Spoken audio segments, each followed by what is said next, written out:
നിനക്കൊരു കിഴുക്ക് എന്നിട്ട് കൊല്ലം കുറച്ചായി. ചുമ്മാ ഒന്ന് ഓർമ്മ പുതുക്കാൻ. ഓർമ്മ പുതുക്ക തന്നെ വേണം.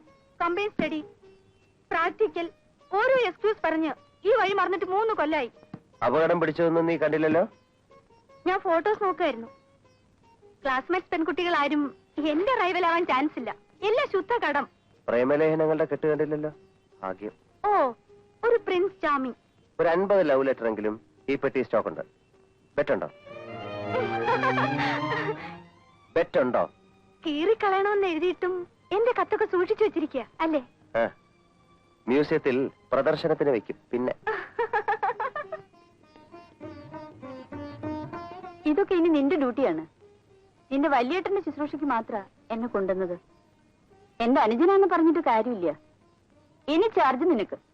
വേണ്ട ഏട്ടത്തി, രക്ഷിക്കണം. നേരത്തിന് വല്ല കഞ്ഞിയും വെള്ളവും കുടിച്ച് കിടക്കണമെങ്കിൽ ഏട്ടത്തെ എന്നെ മനസ്സ് വെക്കേണ്ടി വരും.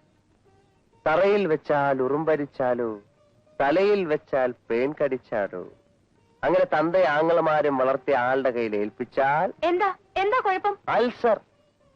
കാലത്ത് നേരത്തെ ആഹാരം കിട്ടാതെ പെപ്റ്റിക് അൾസർ. വേണ്ട.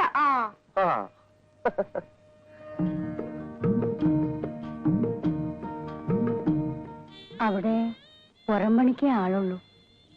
ഞാനൊന്ന് ഇറങ്ങിയാലോ എന്ന് വിചാരിക്കുക. അടുത്ത വൃക്ഷത്തിലല്ലേ മാവന്മാര് മരിച്ചിട്ട് കൊല്ലം തികയാ? അതെ.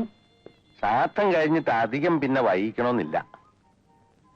വൃശ്ചിക ഒടുവിലോ കനു ആദ്യത്തിലോ ആവാം. ഗുരുവായൂര് വേണ്ട. തിക്കി തിരക്ക് നേരാൻ മണ്ണം ഒന്നും കാണാൻ കൂടി സൗകര്യം ഉണ്ടാവില്ല. ഇവിടെ മുറ്റം നിറച്ച് പന്തലിടാം, അതാ സൗകര്യം. ഒക്കെ ഏട്ടൻ നിശ്ചയിച്ചാ മതി. അവളുടെ അമ്മയ്ക്ക് അതൊന്നും കാണാൻ മനുഷ്യാവസ്ഥ എന്ന് പറഞ്ഞാൽ അത്രേ ഉള്ളൂ. എന്നേക്കാ 4 വയസ്സിന് താഴെയുള്ള ആളായിരുന്നു മാധവൻ നായർ. അത്രേ ഓരോരുത്തർക്ക് എഴുതി വെച്ചിട്ടുണ്ടാവും.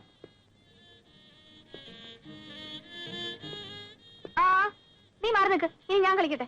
ഈ ഗെയിം കഴിയട്ടെ ചേച്ചി. വിടൂ. വേണ്ട വേണ്ട, പോ പോ.